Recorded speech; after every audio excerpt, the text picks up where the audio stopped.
భారత క్రికెట్ను మళ్లీ పూర్వ వైభవానికి తీసుకురావడానికి బీసీసీఐ తీసుకుంటున్న ఈ నిర్ణయాలు ఎంతవరకు సత్ఫలితాలనిస్తాయో చూడాలి.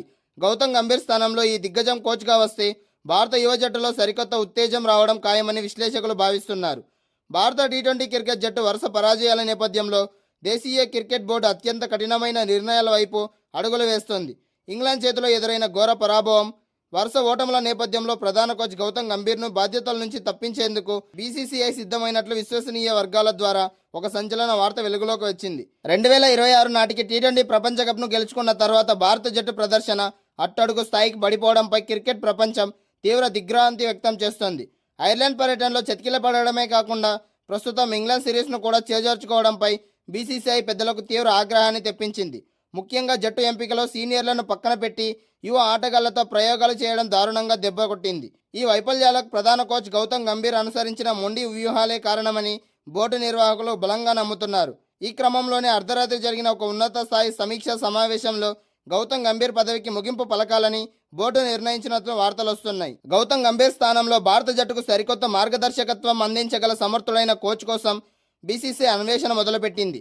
ప్రస్తుతం 3 అంతర్జాతీయ దిగ్గజాల పేర్లు పరిశీలనలో ఉన్నాయి.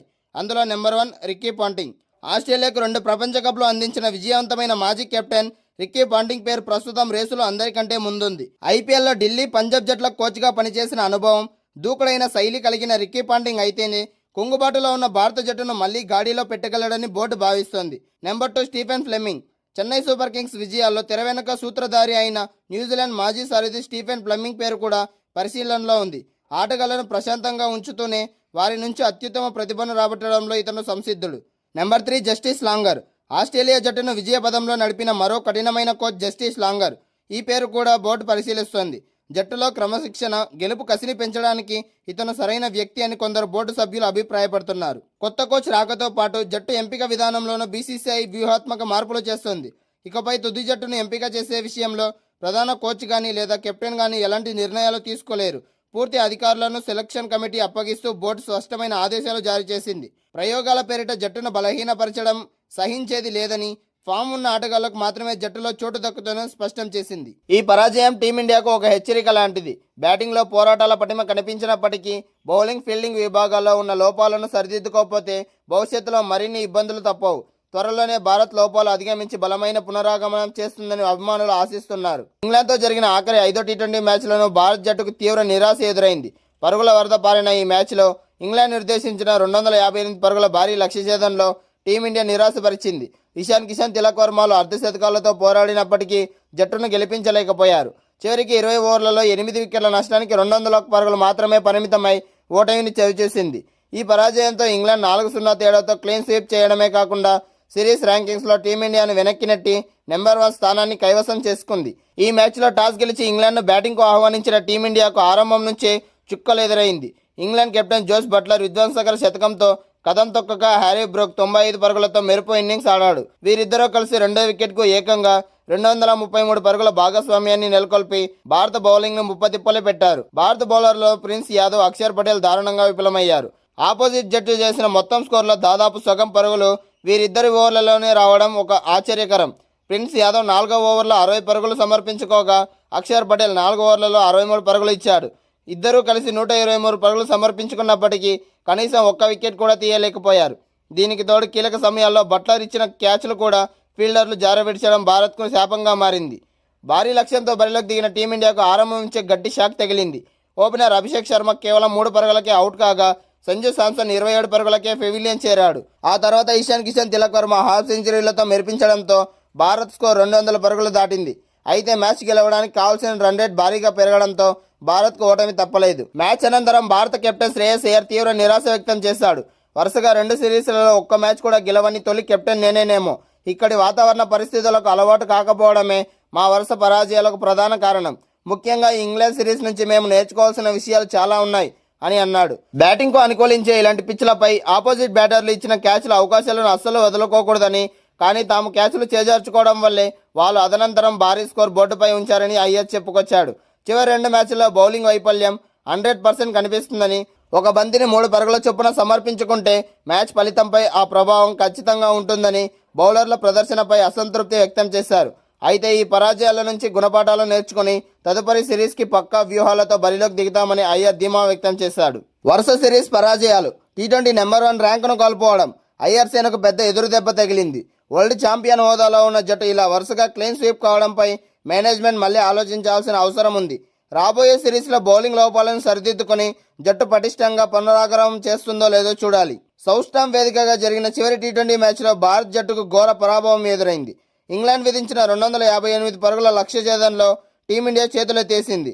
నిర్ణీత 20 ఓవర్లలో 8 వికెట్ల నష్టానికి 201 పరుగులు మాత్రమే చేసి 56 పరుగుల తేడాతో ఓటమి పాలైంది. దీంతో 5 మ్యాచ్ల సిరీస్ను ఇంగ్లాండ్ 4-0తో కైవసం చేసుకుని క్లీన్ స్వీప్ రికార్డును సృష్టించింది. ఇషాన్ కిషాన్ 56, తిలక్ వర్మ 53 అర్ధశతకాలతో పోరాడినప్పటికీ మిగిలిన బ్యాటర్లు విఫలం కావడంతో భారత్కు పరాజయం తప్పలేదు. ఈ చారిత్రాత్మక విజయంతో ఇంగ్లాండ్ జట్టు ఐసీసీ అంతర్జాతీయ టీ20 ర్యాంకింగ్స్లో టీమిండియాను వెనక్కి నెట్టి అధికారికంగా ప్రపంచ నెంబర్ 1 పీఠాన్ని కైవసం చేసుకుంది. ముఖ్యంగా కోచ్ గౌతమ్ గంభీర్ పర్యవేక్షణలో శ్రేయస్ అయ్యర్ కెప్టెన్సీలో టీమిండియా వరుసగా ఐర్లాండ్, ఇంగ్లాండ్ చేతిలో సిరీస్లో క్లీన్ స్వీప్ గురవడం అభిమానులను తీవ్రంగా నిరాశపరిచింది. ఇటీవల టీ20 వరల్డ్ కప్ గెలిచి ఛాంపియన్గా నిలిచిన జట్టు ఇప్పుడు నాసిరకమైన బౌలింగ్, ఫీల్డింగ్తో ఉండగా జట్టులా ఆడుతోందంటూ సోషల్ మీడియాలో విమర్శలు వ్యక్తమవుతున్నాయి. ఈ మ్యాచ్లో టాస్ గెలిచిన కెప్టెన్ శ్రేయస్ అయ్యర్ ప్రత్యర్థి ముందుగా బ్యాటింగ్కు ఆహ్వానించాడు. ఆరంభంలోనే Phil Salt, Prasidh Krishna out చేసినందుకు భారత్కు మంచి బ్రేక్ ఇచ్చాడు. కానీ ఆ తర్వాత రెండో వికెట్ కోసం భారత బౌలర్లు తీవ్రంగా శ్రమించాల్సి వచ్చింది. జోస్ బట్లర్, హ్యారీ బ్రూక్ జోడీ నువ్వా నేనా అన్నట్లుగా టీమిండియా బౌలర్లపై విరుచుకుపడ్డారు. వీరిద్దరూ రెండో వికెట్కు ఏకంగా 233 పరుగుల భాగస్వామ్యాన్ని నెలకొల్పారు. ఈ క్రమంలో బట్లర్ 64 బంతుల్లో 12 ఫోర్లు, 8 సిక్సర్లతో 131 పరుగులు చేయగా హ్యారీ బ్రూక్ 45 బంతుల్లోనే 95 పరుగులతో నాటౌట్గా నిలిచాడు. దీంతో ఇంగ్లాండ్ 3 వికెట్ల నష్టానికి 257 పరుగుల భారీ స్కోర్ సాధించింది. భారీ లక్ష్యంతో బరిలోకి దిగిన టీమిండియా ఈ మ్యాచ్లో సూర్యవంశీని పక్కన పెట్టి సంజు శాంసన్కు చోటు కల్పించారు.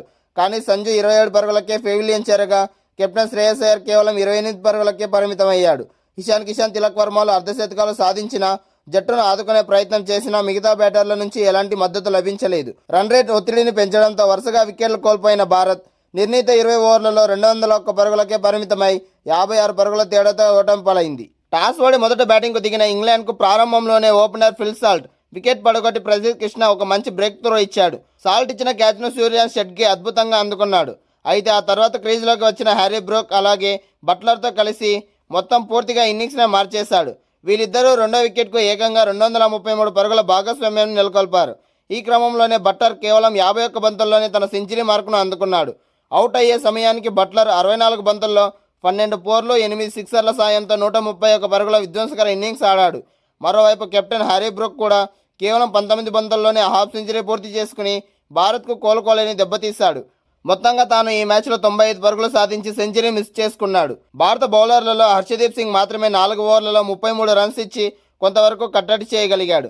మిగిలిన బౌలర్లందరినీ ఇంగ్లాండ్ బ్యాటర్లు బెంబేలెత్తించారు. అక్షర్ పటేల్ వేసిన ఓ ఓవర్లో బ్రూక్ 2 సిక్సర్లు, 1 ఫోర్తో 25 పరుగులు రాబట్టగా సూర్యాన్ షెట్గే ఓవర్లో 24 పరుగులు వచ్చాయి. అయితే ఇన్నింగ్స్ 19వ ఓవర్ వేసిన శివం దూబే ఓవర్ మ్యాచ్లోనే అత్యంత ఆసక్తికరంగా మారింది.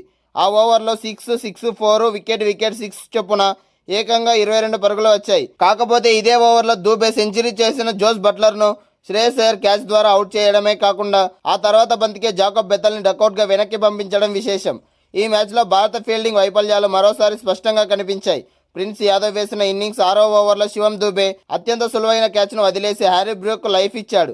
ఆ తర్వాత బట్లర్ ఇచ్చిన క్యాచ్ను సూర్యాన్ షెట్గే కూడా నేలపాలు చేశాడు. ఈ అందివచ్చిన అవకాశాలను వాడుకున్న ఇంగ్లాండ్ బ్యాటర్లు చివరికి నిర్ణీత 20 ఓవర్లలో ముగిసే సమయానికి 3 వికెట్ల నష్టానికి 257 పరుగుల భారీ స్కోర్ను బోర్డుపై ఉంచారు.